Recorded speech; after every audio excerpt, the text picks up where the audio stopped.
So you've researched your presentation, you know exactly what it is that you want to say and in what order. These videos are designed to help you with the how to say it for maximum impact. Two of the most important things for you to consider when you are presenting is, can you be heard and are you clear? And those two things really go hand in hand. You can't really have one without the other, because you can be very, very clear, but if you're not loud enough, it doesn't really matter what you're going to say. And if you are loud enough but you're indistinct, people are not going to understand what you're saying anyway. In this video, we're going to look at the being loud enough, making sure that people can hear you. And that's dependent on a variety of different things. So we're going to think today about the breathing that's necessary to ensure that you're heard, breath support, breath control, and we're also going to think about resonance. How can you use what you've got to make your voice even louder and to help it carry? So the first thing to consider is your breathing. Now, when you are watching other people speaking, sometimes you might notice that when they breathe in, their shoulders go up. Now, that's called clavicular breathing, and we really want to avoid that at all costs.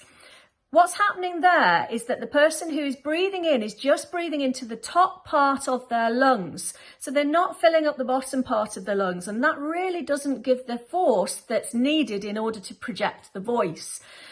If you think of a tube of toothpaste that's nearly empty, and I know that sounds a strange thing to say, but it's a good analogy for what it is that we're talking about.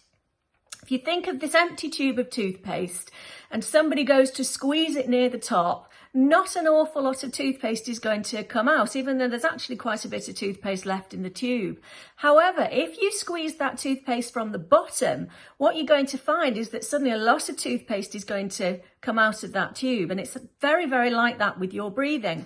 So if you're breathing into the top part of your lungs, the clavicular breathing, and the shoulders are going up, what's happening is that you're not going to get that force to really push the breath out to support the voice. However, if you breathe in to the bottom part of your lungs, so into your stomach, into your diaphragm, that's going to provide you with the force that you need to really push your voice out and push it forward. So if you can imagine a balloon in your stomach and you breathe in through your nose, feel that balloon inflating in your stomach.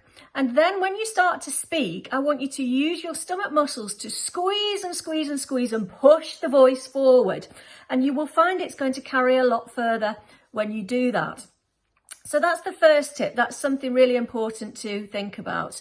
The next thing that I want you to think about is resonance. Now, we have three main resonators. We have the nasal resonator, we have the pharyngeal resonator, which is in our throat, and we have the oral cavity resonator. So that's your mouth.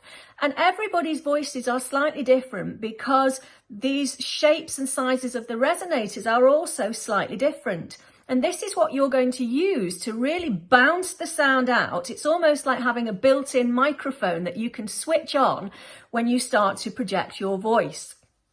Think of a guitar, and when you pluck the strings on a guitar, the sound bounces round the hollow cavity inside the guitar, doesn't it? If that was a solid instrument, you're not going to get that hollow resonance that you get when you pluck the strings on a guitar. And this is the same as what we're doing when we're thinking about using the resonators that we have available to us. When our voice is produced, it's produced in the larynx here in your voice box. And it's actually, the raw sound is really little more than a squeak. And it's what we do with the resonators and the shapes that we make with our mouth, our teeth, our lips, our tongue, that really makes that sound into recognizable words. When it's in its raw form, it sounds really a little bit like the sort of squeak that you'd get if you were holding the neck of a balloon and letting the air out very, very slowly. So you really need to use all these resonators to make the sound, and that's what we do. But you can use them really effectively to make sure that you're getting the maximum projection and the maximum resonance of your voice. So When we're thinking about the nasal resonator, you will hear this particularly in people that are using too much nasal resonance. So I'm thinking of perhaps when you are at a train station and you hear the announcement that comes over the tannoy that says the train on number 2 is leaving in 20 minutes. So it's very, very nasal. Also, those of you that have watched the comedy series Friends will recognise the character Janice, who says, "Oh my God," and she has this very nasal voice, doesn't she? And so she's using a lot of nasal resonance. We want to avoid that. We want a balance of the resonators. Similarly, people that are using too much resonance in their throat, their voices are going to be back here somewhere. And we're getting too much resonance in the back there. We want the sound to come forward. We want you to project that voice forward. So you'll know that you're doing this properly with a very, very simple exercise that I'm going to teach you. And you can do this when this video finishes. So all I want you to do is hum, but I want you to think about moving that sound forwards while you are humming.